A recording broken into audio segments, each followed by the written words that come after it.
사랑하는 여러분, 자연적 교회 성장이라는 책이 있습니다. 이 자연적 교회 성장이라는 이 책은 제가 늘 서재에서 가까이 놓고 제가 늘 보고 있습니다. 이 책이 쓰여진 지는 꽤 오래되었는데 이 책이 처음에 나왔을 때 많은 독자들의 사랑을 받게 되고 또 각 신학교에서 또 필독서로 이렇게 또 쓰임받기도 합니다. 왜냐하면 이 자연적 교회 성장 이 책에 제가 이렇게 관심을 갖게 된 것은 저자 때문입니다. 왜냐하면 저자가 독일 사람이거든요. 독일 신학자고 독일 목사입니다. 근데 여러분 아시는 바와 같이 이 독일 사람 또는 독일 이 교회 목사가 뭐 교회 성장에 관한 책을 썼다라고 하면 우리는 사실은 조금 이해하기가 좀 어렵죠. 왜냐하면 이 독일 교회가 많이 침체되어 있고 거의 교회다운 교회를 이렇게 찾아볼 수 없기 때문입니다. 그래서 제가 관심을 가진 거예요. 왜냐하면 이 책의 저자가 이 책을 쓸 때 어떤 심정이었을까라는 겁니다. 왜냐하면 우리가 보통 글을 쓸 때 그 글을 쓴 사람의 그 저자의 마음이 있잖아요. 아픈 마음으로 글을 쓰는 사람이 있고 또는 즐겁고 행복한 마음으로 글을 쓰는 사람이 있고 또 어떤 사람은 글을 쓸 때 어떤 특별히 독자에게 뭔가 어필을 하고자 하는 그런 마음으로 또 글을 쓸 수가 있잖아요. 그런 의미에서 이 독일 목사가 글을 쓸 때 그 배경을 보면 굉장히 독일에 있는 많은 교회들이 침체되어 있고 거의 뭐 이렇게 교회들이 없어지는, 그러니까 이 말은 뭐냐면 이 독일 교회 그 현실을 놓고 보면 너무 안타깝잖아요. 너무 안타까운 그런 그 독자의 그 마음이 이 책을 쓰게 만들었는데, 만약 이게 뭐 인위적인 방법이다. 물론 우리가 교회 성장을 이야기할 때 인위적인 방법으로 우리가 그 교회를 성장시키는데 약간의 도움을 줄 수는 있을지 몰라요. 그러나 이분이 자연적 교회 성장이라는 이 책을 그가 쓴 것은 인위적인 방법이 아니라 참 기울어져 있고 침체된 그 도시와 그 교회를 살리는 데는 자연에게서 배워야 된다. 자연에게서. 왜냐하면 여러분 우리가 보면 이렇게 도시 같은 데 보면 많은 나무들이 있잖아요. 제가 최근에 이렇게 좀 이렇게 장거리 운전을 많이 하는 바람에 제가 이렇게 나무들을 많이 보게 됐어요. 나무들을 보면서 이런 생각을 합니다. 저 나무의 힘은 어디에 있을까? 화려함에 있을까? 아니면 줄기에 있을까? 아니면 나무에 있을까? 근데 이 자연적 교회 성장하기 위해서는 이 나무의 그 힘, 그 건강은 어디에 있냐면 뿌리에 있다. 이렇게 이야기하는 거예요. 뿌리에 있다. 그래서 이 바깥 세상이 아니라 그 흙 안에 있는 그 세상을 보면서 그 세상 속에서 자연적으로 이 성장할 수 있는 그런 어떤 동력들을 키워낸 데 쓰임을 받게 된다라고 하는 것입니다. 이게 자연적 교회 성장의 이게 책이거든요. 근데 이 자연적 이 교회 성장의 이 책 가운데 특별히 제 눈길을 끄는 대목이 있었어요. 제 눈길을. 어디에서 제 눈길을 끌었냐면 이 자연적 교회 성장 가운데 특별히 이 나무로 만든 물통입니다. 나무로 만든 물통. 여러분 우리가 물통 하면 주로 뭐 예를 들어서 뭐 플라스틱으로 만들었다든지 아니면 가벼운 양철로 만들었잖아요. 근데 과거에 예를 들어서 우리가 여기 이 가운데 계신 우리 장로님 또는 우리 권사님 연세 드신 분들이 생각할 때 과거에 이렇게 우물 하나 놓고 그 공동 우물에서 물을 막 퍼서 이렇게 물통에 옮겨갖고 다니던 그런 때가 있었잖아요. 그러니까 그런 나무로 만든 이 물통에 그 물이 이렇게 차 있는데, 근데 이 나무로 만든 물통은 두 가지 단점이 있어요. 하나는 뭐냐면 나무로 만들다 보니까 틈새가 있다는 거예요. 근데 이 틈새로 물이 조금씩 흐르잖아요. 또 하나는 뚜껑이 없다는 거예요. 뚜껑이. 왜냐하면 큰 이렇게 도라무통 같은 이런 통이기 때문에 이걸 갖다가 어떤 사람은 딱 이렇게 들고 가는 경우도 있고 어떤 사람은 또 지고 가는 경우도 있고, 그러니까 우물에서 목적지 집까지 이렇게 가게 되면 그 가는 동안 출렁출렁하면서 물이 위에서 이렇게 막 흘러서 밖으로 떨어질 수도 있고, 또 어떤 경우는 이 물이 또 안에서 이렇게 막 흘러가지고 또 새는 경우도 있고, 그러니까 이 두 가지 결함 때문에 어떤 이 나무 물통이라도 처음 출발지에는 가득 찼던 물이 집에 도착했을 때는 절반 정도로 되는 경우도 있고, 어떤 경우는 조금 3분의 2 정도 이렇게 차는 경우도 있고, 어떤 경우는 아예 바닥인 경우도 있어요. 아예 바닥인 경우. 이걸 우리가 교회 성장학의 관점에서 보면 여기에서 위에 있는 그 물 가득한 물을 최대치라고 하고 그 다음에 아래에 있는 물을 최소치 이렇게 이야기하는 겁니다. 그래서 우리는 많은 경우 우리가 이 최대치를 이야기할 때는 이건 우리의 자랑이 되는 거예요. 자랑이. 예를 들어서 우리가 교회로 한번 비교를 해보면, 예를 들어서 우리 영광교회가 가장 자랑스럽게 생각한 게 뭐가 있죠? 예를 들어서 선교 있죠? 또는 구제, 또는 찬양대. 보면 이렇게 교회 오신 분들이 영광교회 찬양대를 보면 굉장히 은혜를 많이 끼친다고 하거든요. 이건 굉장히 뭐냐면 높은 기대치고 높은 점수를 줄 수 있다는 거예요. 그러나 또 여러분 우리가 교회 생활하다 보면 또 이렇게 좀 점수를 많이 줄 수 없는 이 약한 부분들이 있잖아요. 예를 들어서 그 약한 부분이 예를 들어서 어떤 사람에게는 영성이 될 수도 있고 어떤 사람은 기도 생활이 될 수도 있고 어떤 사람은 좀 분별력이 될 수도 있고 약한 게 분명히 있을 거예요. 예를 들어서 영광학교 5대 비전이 있잖아요. 이 5대 비전 가운데 굉장히 강점을 가지고 높은 점수를 주는 경우도 있지만 낮은 점수를 줄 수밖에 없는 것도 있다는 거예요. 근데 이 교회 성장의 이 책에서 우리가 높은 점수를 주는 것에 더 높은 점수를 따기 위해서 노력하는 것도 중요하지만 그러나 이 물통에 이 물을 조금이라도 낭비하지 않도록 하기 위해서는 이 낮은 점수에 있는 이 최소치에 해당하는 이 내용들을 우리가 조금씩 끌어올리는 것이 중요하다. 다시 말하면 너무 낮기 때문에 우리가 포기하거나 우리가 내버려두면 안 되는 거예요. 방치하면 안 되고 오히려 그럴수록 그 낮은 부분을 이렇게 업그레이드해서 조금씩 세워주는, 그래서 이 밸런스를 맞춰주는 이 균형이 중요하다. 이게 가정에서도 이게 중요해요. 또 교회에서도 또는 공동체에서도 이런 게 중요하다. 이걸 우리가 교회 성장에 의해서, 자연적 교회 성장에 의해서 최대치 요소 또는 최소치 요소 이렇게 우리가 말을 나누게 된다라는 겁니다. 사랑하는 여러분, 저는 그런 의미에서 우리 영광교를 또 한번 생각을 해봅니다. 왜냐하면 제가 최근에 이제 여러분에게 성령에 관한 주제로 설교를 했잖아요. 제가 성령에 관한 주제로 설교한 것은 하나님께서 우리가 성령 충만한 우리의 모습을 좋아한다는 거예요. 그래서 성령 충만한 우리의 모습을 좋아하는데, 그러면 하나님이 오실 때 나는 영적으로 어떤 상태인가? 충만한가? 만약 충만하다면 그 충만함이 유지돼야 되고, 또 이게 유지되는 것으로 끝나는 것이 아니라 성령의 이 강권적인 능력으로 우리의 속사람이 강건케 되고, 우리가 겉으로 육으로 사는 것이 아니라 속으로 우리가 영적으로 이 속사람을, 이 삶을 우리가 살아드는 것이 또 중요하고, 또 무엇보다 이 교회가 성령 충만한 이 공동체인가 라고 하는 것에 대해서 우리가 수시로 우리가 확인하는 게 중요해요. 왜냐하면 아무리 내가 어떤 일에 성공하고 어떤 일에 자랑이 있다 할지라도 우리가 그것을 자랑으로 여기고 점검을 하지 않으면 어떤 일이 생깁니까? 반드시 문제가 생기는 거예요. 예를 들어서 여기 석유화학 공단 다니시는 분들 많잖아요. 또는 플랜트 사업하는 분들이 많잖아요. 조금이라도 방심하면 어떻게 됩니까? 큰 사고로 연결되지 않습니까? 그래서 항상 자주 살피고 이 기계에 결함은 없는지 항상 우리가 살피고 또 살피고 또 살피면서, 이 살핀다는 의미는 뭐냐면 내가 타성에 젖어들지 않겠다, 또는 내가 영적으로 게으르지 않겠다라고 하는 스스로의 다짐인 것입니다. 그러나 이런 이 영적 이 점검이 없으면 타성에 젖을 수 있고 우리가 영적으로 비만된 이런 삶을 살아갈 수가 있다라고 하는 것입니다. 저는 그런 의미에서 우리 모든 성도들이 정말 성령 충만한가, 이런 질문을 제가 지난주에 던졌습니다. 여러분 성령 충만하십니까? 만약에 여러분이 성령 충만하다면 두 가지가 이게 뭐냐면 일치가 돼야 돼요. 하나는 뭐냐면 내가 영의 생각을 하는가, 육의 생각을 하는가, 내가 영적인 생각을 하는가, 육신의 생각을 하는가, 이게 참 중요해요. 또 내가 몰입하는 게 이게 하나님의 영광을 위해서인가, 하나님의 일인가, 아니면 내가 사람의 욕심과 내가 사람의 일인가, 이게 중요하잖아요. 우리는 많은 경우 하나님으로 충만한다고 이야기하지만 사실은 사람으로 충만한 경우가 많고, 하나님을 본다고 하지만 사람을 보며 신앙생활하는 경우가 많고, 우리는 영적인 부분을 우리가 자랑하고 싶어 하지만 그러나 사실 우리의 내면에는 영적이지 못한 이 육의 본능이 여전히 우리 안에 꿈틀거리고 있는 것을 또 우리는 부인할 수가 없는 겁니다. 그래서 여러분이 적어도 성령 충만하시다면 내가 집착하는 것이 내가 영적인 것인지, 또 내가 영의 일을 생각하는지 이걸 생각할 수 있어야 되고, 또 영광교회 교회 공동체가 이게 영적인 공동체가 되려면 반드시 이 안에서 우리는 하나님의 나라를 경험할 수 있어야 돼요. 하나님의 나라를. 왜냐하면 예수 그리스도께서 2000년 전 이 세상에 오실 때 이미 하나님의 나라는 도래한 겁니다. 그러나 아직 완성되지는 못했어요.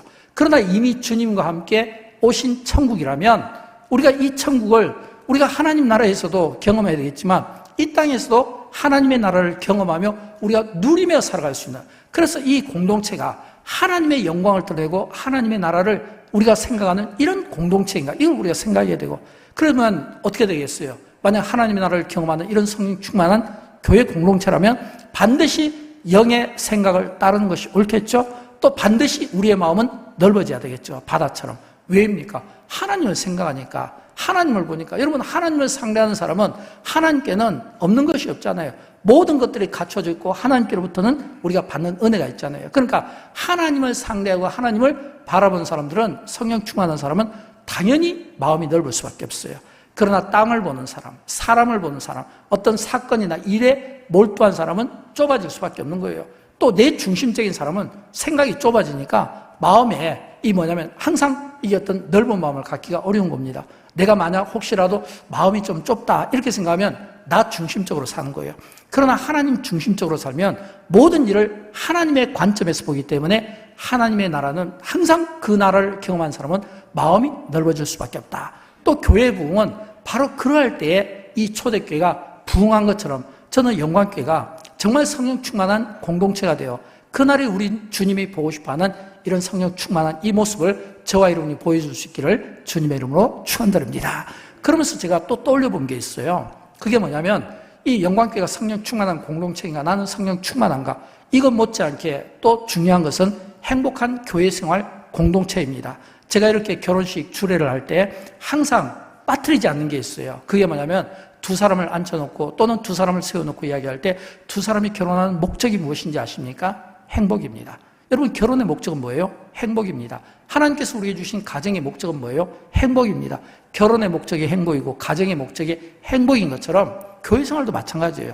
교회 생활도 우리가 이 교회 안에서 울타리에서 하나님께서 우리에게 주신 이 믿음의 지체들과 함께 우리가 어떤 생활을 하냐면 행복한 생활을 해야 된다는 거예요. 저는 여러분, 저와 여러분 우리 모두가 이런 행복한 교회 생활을 할 수 있기를 진심으로 소원합니다. 혹시라도 내가 행복하지 못하다면 저는 이 시간 성령께서 여러분을 어루만져 주시고 말씀 가운데 만나 주심으로 여러분 모두가 행복한 교회 생활을 통해 성령 충만하면 좋겠어요. 왜냐하면 이 초대교회를 보면 이 초대교회가 진짜 이 초대 예루살렘 교회가 행복한 교회 생활을 오늘 우리에게 들려주면서 마치 행복한 교회의 그 모습을 이 예루살렘 교회를 통해 주님이 찾으시는 교회, 주님이 그처럼 보고 싶어 했던 그런 행복한 교회의 그 모습을 우리에게 보여주는 것 같아요. 성경은 우리가 읽었던 이 본문 말씀에 비추어 볼 때 초대 예루살렘 교회가 행복한 이 5가지 교회의 모습을 우리에게 보여주고 있습니다. 저는 이 5가지가 설명되어질 때 이 5가지가 여러분 스스로에게 최대치와 최소치를 놓고 보면서 이게 점수가 높은가 아니면 낮은가 이걸 한번 생각해 봤으면 좋겠어요. 첫째는 이 초대 예루살렘 교회가 행복한 교회가 될 수 있었던 것은 마음을 짓는 회개가 있었기 때문입니다. 마음을 짓는 회개.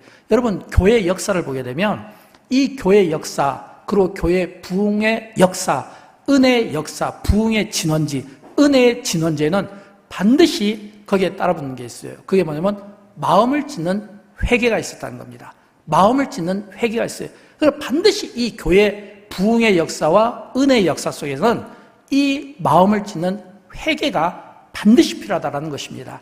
최근에 이제 저희 교회 우리 청소년 수련회에서 둘째 날 저녁에 캠프파이어가 있었잖아요. 이렇게 영상을 잠깐 보니까 그 캠프파이어에 이제 거기에서 전부 다 이렇게 아이들이 쓴 종이 쪽지를 이렇게 태우는 것을 보게 되었습니다. 그걸 딱 보면서 제 안에 그런 생각이 들었어요. 아, 우리에게는 이런 은혜의 때가 있었지. 왜냐하면 뭐 영광교회뿐 아니라 뭐 한국교회가 이렇게 수련회 때 늘 갖는 그 어떤 순서 가운데 가장 중요한 이 뭐냐면 이 순서 가운데 하나가 뭐냐면 회개하는 시간이거든요. 그래서 아마 부모님들이 쓴 편지, 또 아이들이 부모님에게 쓴 편지, 그리고 또 아이들이 또 이렇게 막 우리가 1년 동안 우리가 지었던 어떤 죄들을, 그럼 우리는 상상할 수 있잖아요. 아, 우리 어린 친구들이 어떤 내용을 썼을까? 뭐 주일 성수하지 못한 거, 또는 부모님 속인 거, 또는 부모님이 헌금 준 거 빼먹은 거, 뭐 또는 뭐 친구들끼리 사이좋게 지내지 못한 거, 이런 것들을 막 적었을 거 아니에요.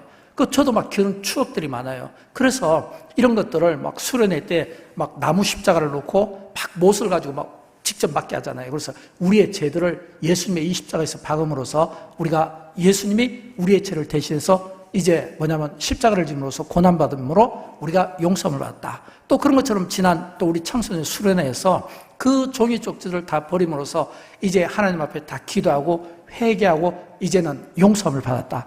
여러분 이것은 굉장히 교회학교 우리 자녀들에게 신앙교육을 시키는 데 있어 매우 중요합니다. 왜 제가 이 이야기를 드리냐면 이 초대 예루살렘 교회가 그냥 부흥한 게 아니에요. 이 초대 예루살렘 교회가 부흥할 때 이 베드로 사도가 11명과 함께 서서 많은 회중들에게 광야에서 설교를 할 때 그 설교의 내용이 무엇이겠습니까? 여러분 우리가 구약 성경도 그렇고 신약 성경도 그렇고 모든 이 뭐냐면 성경에 나오는 이 설교자의 그 패턴이 거의 비슷해요. 세례 요한이 회개하라 천국이 가까웠느니라.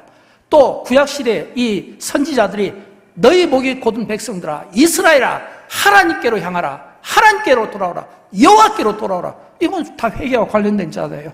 예수님께서 공생의 기간 중에서도 회개하라, 천국이 가까웠느니라 말씀하고 있잖아요. 베드로 사도가 서서 그들이 어떤 말씀을 했을까요? 너희가 죽인 그리스도를 다시 하나님이 살리셨다, 우리가 그 증인이다 라고 이야기했을 때 그 메시지 앞에 들었던 청중들이 어떤 반응을 보냐면 마음을 찢었다는 거예요.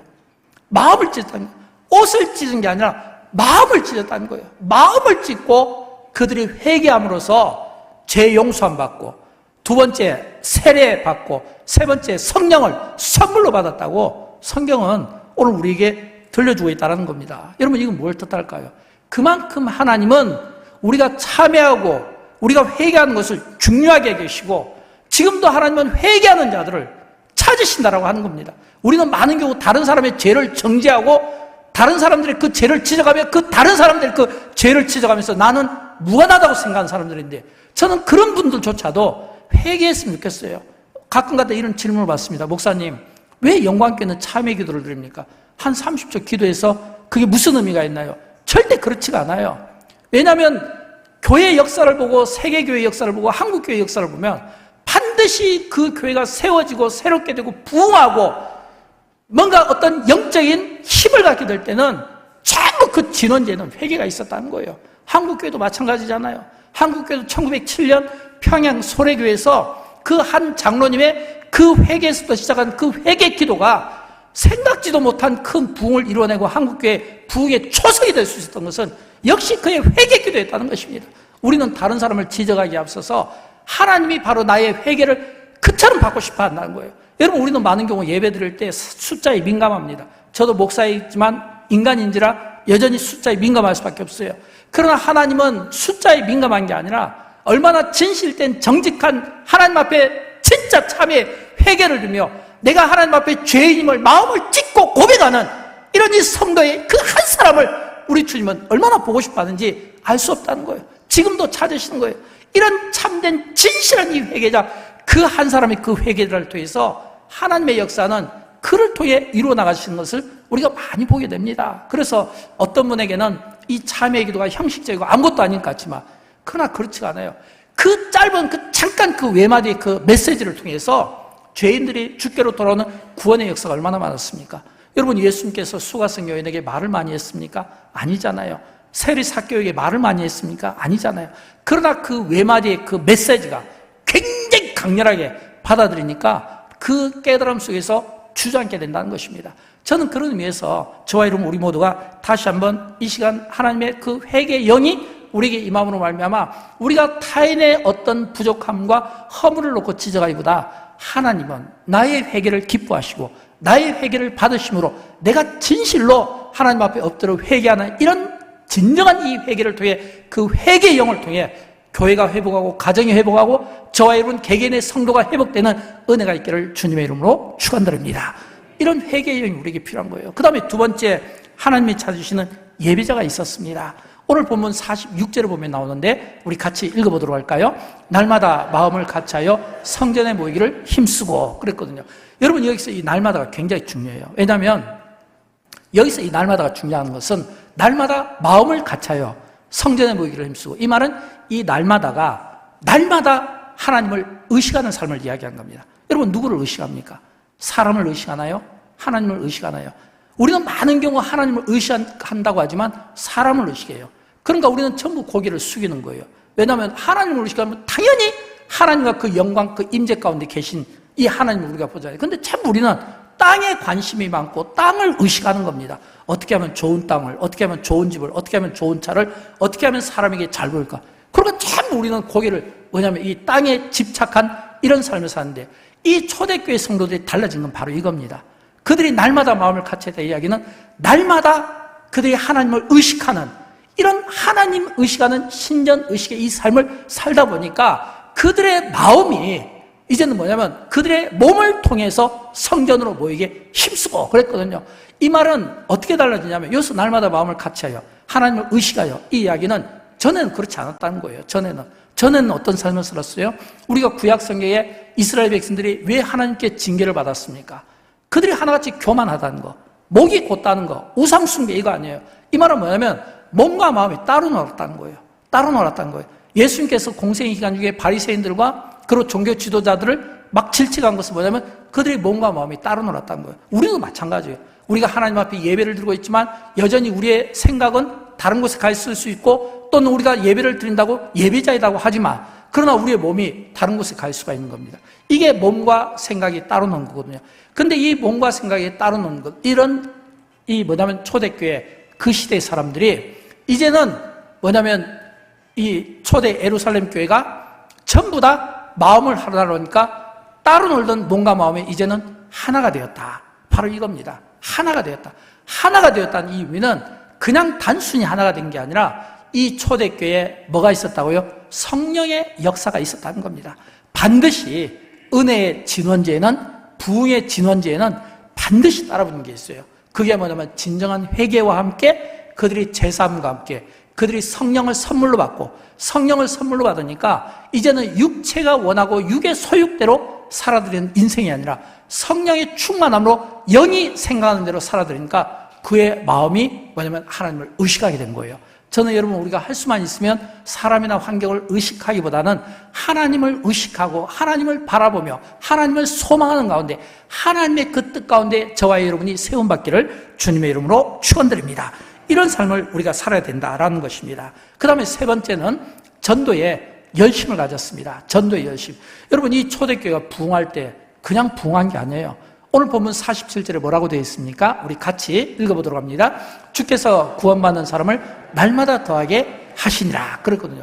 주께서 구원받는 사람을 날마다 더하게 하시니라. 이 말은 이 구원받는 자들이 그냥 자연 발생적으로 부흥된 게 아니라 이 날마다 더하겠다는 이 말 속에는 앞에서 베드로 사도가 선포하고, 그리고 이 뭐냐면 회개하니까, 그리고 믿고 세례받는 자가 늘어나서 이 구원받는 자가 점점 늘어났다는 이런 뜻입니다.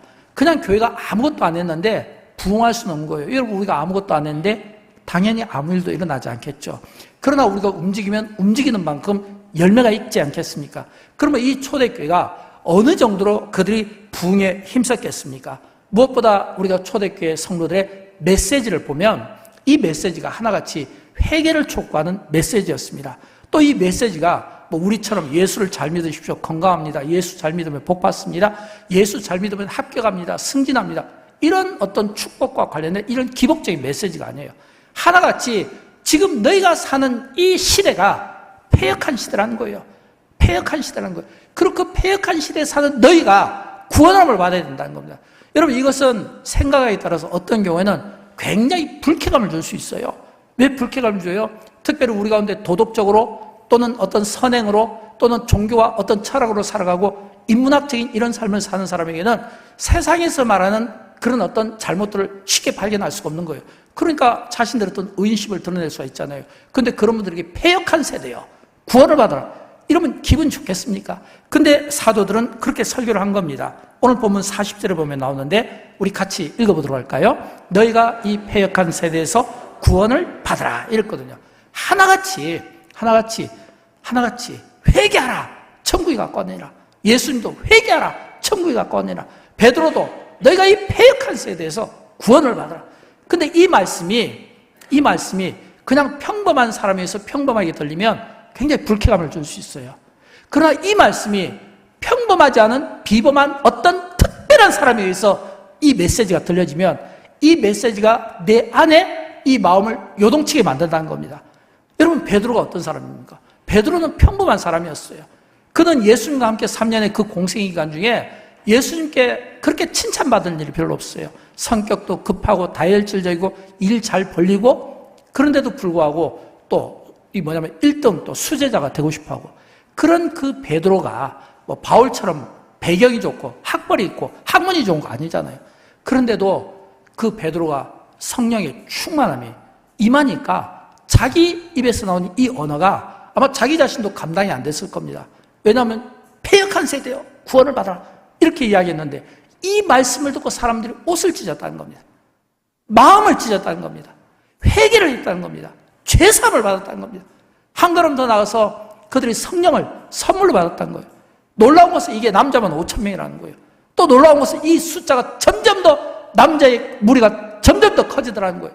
이 말은 이 베드로의 이 메시지가 단순한 메시지 같지만 결코 단순하지 않은 비범한 특별한 메시지가 될 수 있는 것은 성령의 강력한 그런 충만함이 그 입에 영권을 주니까 저는 여러분 우리가 전도할 때 이런 영권이 있었으면 좋겠어요. 우리가 기도할 때 이런 영권을 있었으면 좋겠어요. 그래서 이런 영권을 가지고 믿음 약하고 연약한 성도들을 일으키고 세우는 그런 믿음을 저와 여러분이 가졌으면 좋겠어요. 여러분 초대교회는 그냥 부흥한 게 아닙니다. 구제하고 선행을 했기 때문에 부흥한 게 아니에요. 구제하고 선행을 많이 해서 사람들의 칭송이 있은 것이지 구원은 반드시 전하는 자가 있고 받는 자가 있고 선포하는 자가 있고 응답하는 자가 있을 때 부흥의 역사가 나타난다고 하는 사실을 믿으시기 바랍니다. 이제 영광교회는 이제 다음 주에 이제 이웃초청주를 앞두고 이제 40일 특별 선포식이 있을 겁니다. 이제 우리가 한 영혼, 우리가 천하보다 귀한 한 영혼을 놓고 이번 주보다 전도에 임하게 될 겁니다. 저는 여러분 우리가 전도할 때, 우리가 태신자를 품을 때 진정성이 있었으면 좋겠어요. 왜냐하면 우리가 같은 어떤 패턴을 가지고 우리가 어떤 일들을 하다 보면 나중에 우리가 경계해야 되는 것은 타성입니다. 형식적이 될 수 있어요. 형식적이. 반드시 부흥에는 진정성이 있어야지 형식이 되면 이건 행사가 되는 거예요. 그러나 우리가 이웃초청주일이 진정성을 가지면 이건 예수 그리스도의 사역을 이어가고 계승하는 겁니다.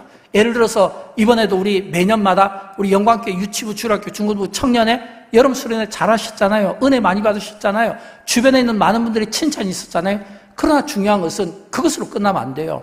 은혜를 받았다면, 사람들의 칭찬이 있었다면, 그리고 사람들이, 그리고 학생들이 그 은혜를 경험했다면 반드시 그 은혜에 따라가는 게 뭐냐면 열매가 따라가는 거예요. 만약 열매가 없으면 그건 행사가 되는 겁니다. 그러나 열매가 있으면 사역이 되는 거예요. 이웃초청주일도 마찬가지예요. 전도도 마찬가지예요. 우리가 무슨 일을 하든지 그것이 아무 열매가 없으면 그건 행사예요. 내가 아무리 자화자찬한다고 해서 하나님께서 기뻐하는 게 아니에요. 오히려 우리가 자화자찬하면 할수록 우리의 교만함을 질책하게 될 겁니다. 겸손하게.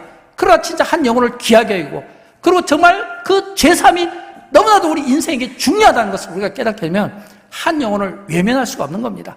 한 영혼을 천하보다 귀하게 여기시며 그 한 영혼을 위해서 주님이 자기의 물과 피를 한 방울도 아낌없이 쏟아부어 주셨잖아요. 그 한 영혼을 위해서 주님이 우리를 위해서 죽어주셨잖아요.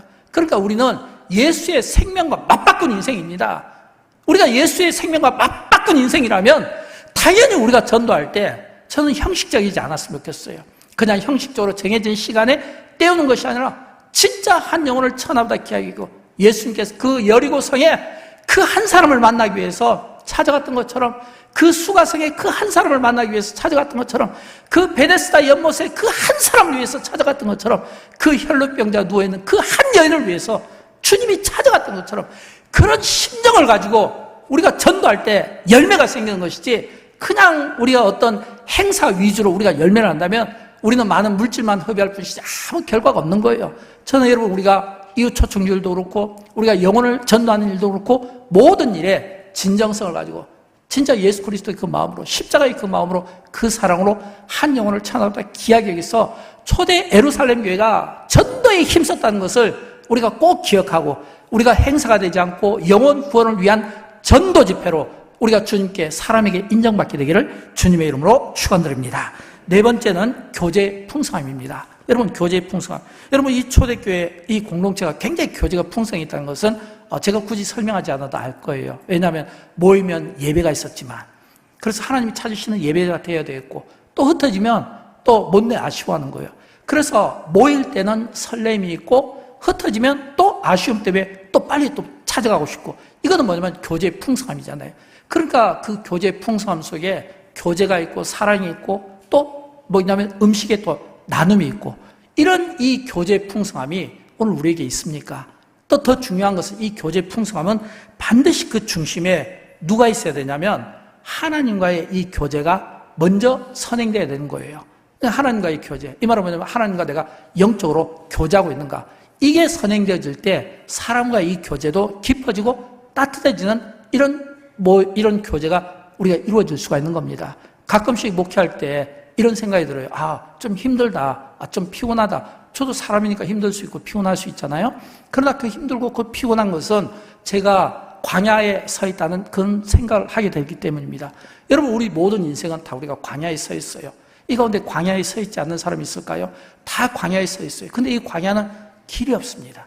이 광야는 아무것도 없어요. 그리고 어떤 의미로 보면 우리 인생이 딱 광야의 한가운데 딱 서 있는 것 같아요. 그리고 아무것도 없는 이런 이 미로에서 그 사람이 그 광야를 나오려면 반드시 나침판이 필요하잖아요. 그런 것처럼 하나님의 말씀이 바로 우리에게 나침판이 된 거예요. 그래서 내가 광야와 같이 아무것도 없는 이런 허벌판에 내가 외로이 서 있다 할지라도 하나님의 말씀이 나침판이 되어서 내가 문을 두드릴 수 있도록 문이 있게 되고 준비되고, 또 내가 강을 탈 수 있도록 또 강이 준비되고, 또 내가 길을 찾을 수 있도록 길이 또 보여지게 되고, 어둠 가운데 빛 가운데 걸어갈 수 있도록 또 하나님의 말씀이 빛이 되고, 또는 어둠 속에서 하나님의 말씀이 등이 되어서 우리의 인생길을 인도해 준다는 겁니다. 하나님의 막 음성이 들려온 것 같아요. 너무 걱정하지 마라. 내가 너를 여기 세웠을 때 혼자 세웠겠니? 내가 너와 함께함이라. 두려워하지 말라. 놀라지 말라. 나는 너의 하나님이 됨이라. 나는 너를 보배롭고 존귀하게 여기고 싶다. 나의 의로운 팔로, 나의 강한 팔로 너를 붙들어서 너를 일으켜 세워주고 싶다. 너를 광야 가운데 고아처럼 홀로 버려두지 않냐고 내가 너와 함께 할 것이다.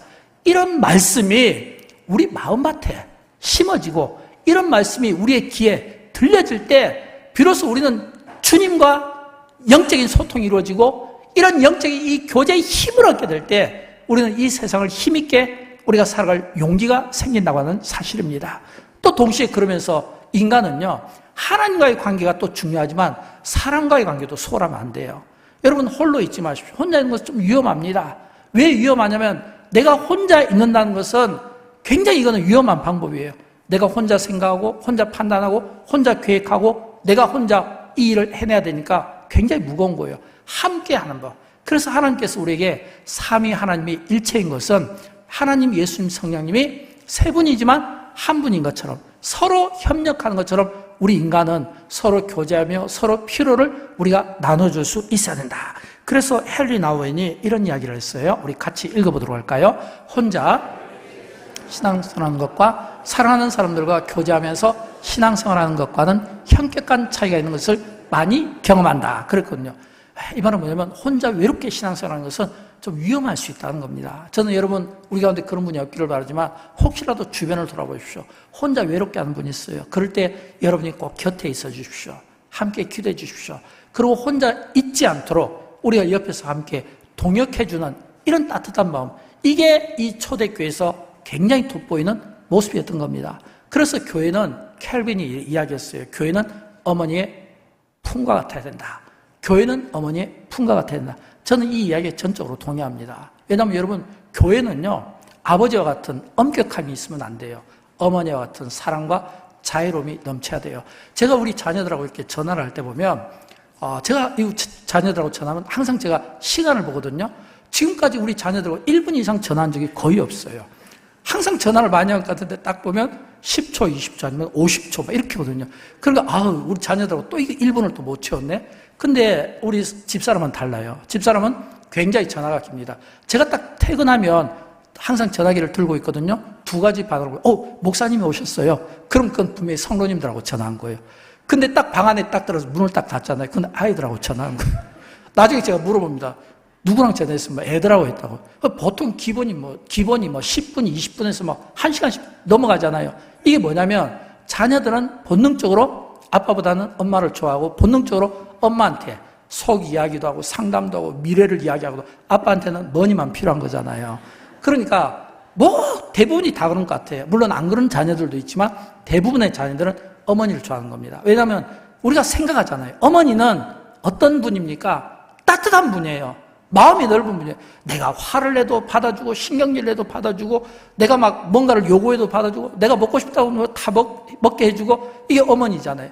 그러니까 이 어머니의 이 따뜻함이 교회가 어머니의 몸으로, 어머니의 사랑으로 우리가 성도를 대하면 교제는 자연적으로 이루어지는 겁니다. 그러나 아버지의 모습이면 너무 엄격해요. 규율적이에요. 굉장히 위험한 방법이에요. 그래서 교회는 어떻게 된다고요? 어머니와 같은 따뜻한 이런 마음 품을 가지고 있어야 된다. 저는 바라기는 우리 주님 오시는 그날까지 하나님과 영적인 교제에서도 꼭 저와 여러분이 승리하기를 바라고, 사람과의 영적인 교제에서도 여러분이 어머니의 이 품이 되어서 꼭 승리하시고, 모든 사람들이 이 영광교회 품 안에서 진정한 안식과 쉼을 누리고 영적인 풍요를 누릴 수 있기를 주님의 이름으로 축원드립니다. 그리고 마지막 5번째, 이제 뭐냐면 봉사자입니다. 진정한 봉사자가 되십시오. 오늘 보면 44절과 45절을 우리 같이 읽어보도록 할까요? 모든 물건을 서로 통용하고 또 재산과 소유를 팔아 각 사람의 필요를 따라 나눠주며. 아멘. 여러분, 이 말씀 너무 잘하는 말씀이잖아요. 주로 우리는 이 말씀을 구제의 관점에서 많이 이야기합니다. 어렵고 힘든 사람의 그 필요를 내 것을 가지고 나눠주는 거예요. 내 것을 가지고. 근데 사실은 이게 구제와 많이 관련이 있지만, 그러나 이 정신을 한번 보십시오. 모든 것을, 내 것을 다른 사람에게 소유와 재산을 팔아서 필요를 따라 나눠줬다는 이 의미는, 이거는 어떤 정신이냐면 예수 그리스도의 정신입니다. 예수님의 마음이에요. 여러분, 예수님이 이 세상에 오신 목적이 이거잖아요.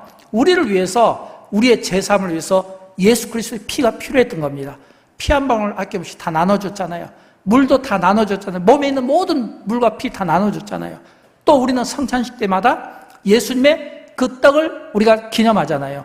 성찬식 때 받아 먹어라. 이것은 내 몸이다. 나를 기념하라. 라고 말씀하잖아요.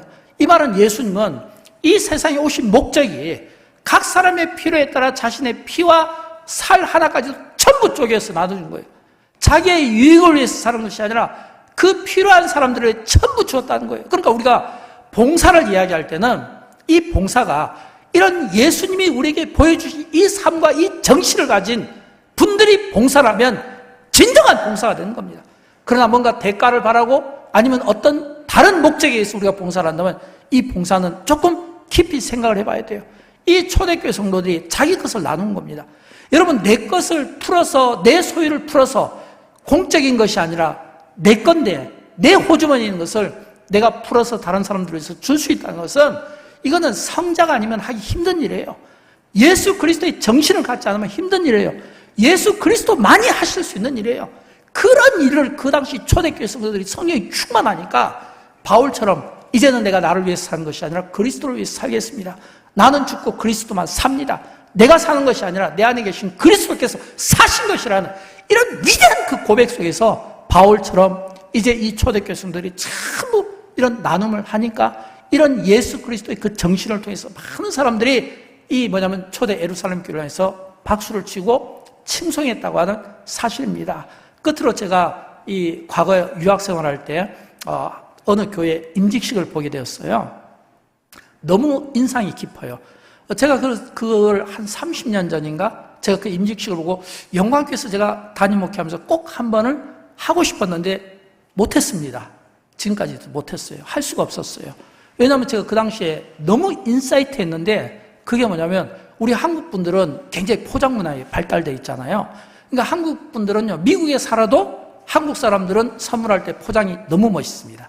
근데 한국만 그런 것 같아요. 세계 어느 나라를 다르고도 우리나라처럼 이 포장지가 화려할 수가 없어요. 근데 이 화려한 이 포장지를 탁 해서 줬는데 풀어보니까 스펀지더라고요. 1달러도 안 돼요. 스펀지를 딱 기가 막힌 포장지에 담아서 딱 주더라고요. 내가 열어봤죠, 스펀지. 근데 그 임직 설교하시는 이제 그 담임 목사님이 이야기하시더라고요. 앞으로 임직받는 여러분은 스펀지가 되어주십시오. 앞으로 임직받는 여러분은 교회에서 스펀지 같은 임직자가 되어주십시오. 여러분, 스펀지가 뭡니까? 스펀지는요, 굉장히 흡입력이 강해요. 흡입력이 강하다는 것은 뭐 더러운 오물도 대면 그 안에 다 들어가고, 뭐 먼지도 한번 닦으면 다 닦여지고, 뭐 이 뭐냐면 각종 지저분한 거, 이런 것들이 이 스펀지만 한번 갖다 대면 다 되잖아요. 그러니까 이 스펀지는 기가 막힌 거예요. 그 스펀지가 가지는 가치는 모든 더러운 것들, 모든 오물된 것, 모든 나쁜 것들, 이런 균들, 지저분한 것을 한 번만 갖다 지나가면 다 깨끗해지는 거예요. 근데 가격이 1달러밖에 안 한다는 거예요. 제가 어떻게 영광교회 임직식 때 이걸 감히 제가 드릴 수가 있겠습니까? 임직자분들에게. 이게 참 용기가 나지 않는 행동이에요. 근데 마음은 그렇습니다. 여러분, 교회가 건강하고 좋아지려면 우리 한 사람 한 사람이 이런 스펀지와 같은 이런 흡입력이 있고 수용성이 강한 이런 성도의 삶을 우리가 살아야 됩니다. 그래서 이 수용성과 이 흡입력을 통해서 그들의 아픔, 눈물도 닦아주고 그들의 연약함도 닦아주고 또 연약함을 돕기도 하고 또 누군가를 위해서 기도도 해주고 또 누군가를 위해서 또 애를 쓰며 때로는 내 자신의 희생시키기 위해서 때로는 내 것을 내어놓음으로써 우리가 그 많은 분들을 우리가 도울 수 있는 거예요. 저는 영광교회 우리 성도들이 5대 비전이 있잖아요. 또 이 초대교회가 이 부흥한 5가지 비결이 있잖아요. 저는 우리가 스스로 한번 점수를 매기면 좋을 것 같아요. 만약 그 점수가 높다면 그 높은 점수에 우리는 더 높이 올릴 수 있는 기회입니다. 그러나 그 기회를 살리기보다는 저는 권면드리고 싶어요. 가장 낮은 점수, 낮기 때문에 포기하지 말라고 말씀드리고 싶어요. 가장 낮기 때문에 그 낮은 것을 포기하게 되면 어떤 일이 생길까요? 아무리 물이 가득 차도 우리 속담이 있잖아요. 밑 빠진 독에 물 붓기라고. 가장 낮은 곳에 구멍이 나 있다면 여기서 물이 새기 시작하면요, 아무리 물을 부어도 그 물은 결국은 그 낮은 지점에서 멈출 수밖에 없는 겁니다. 이게 최소치인 거예요. 영광교회는 훈련이 잘 되어 있습니까? 교육이 잘 되어 있습니까? 예배 생활이 충만합니까? 기도가 충만합니까? 아마 나름의 어떤 점수들이 있을 거예요. 안 되는 것을 포기하기보다는 그 안 되는 것을 조금만 우리가 높이려고 하는, 이런 은혜의 수위를 조금만 높이려고 하는 이 최소치를 조금만 높일 때 하나님의 부흥의 역사는 바로 그런 교회를 통해 일하신다라고 하는 것입니다.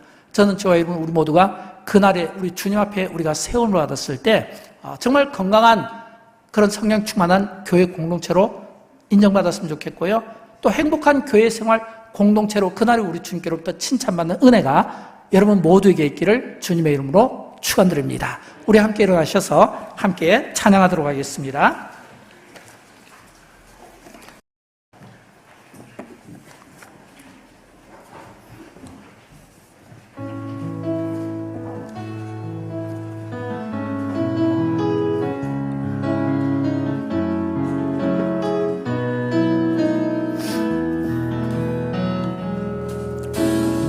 우리는 하나님의 자녀, 주 사랑 안에 우리 거할 때 주님 나를 사랑하신 것 같이 우리도 서로 사랑할 수 있네. 우리는 주의 몸된 교회, 뭐든지 제가 바라는 때 예수님의 마음을 닮아가며 고통과 즐거움 함께하네. 하나님 안에서 우리 서로 이어져 수만 더하신 성전이네. 우리도 되신 예수와 하나 되게 하신 성령 안에 함께 지어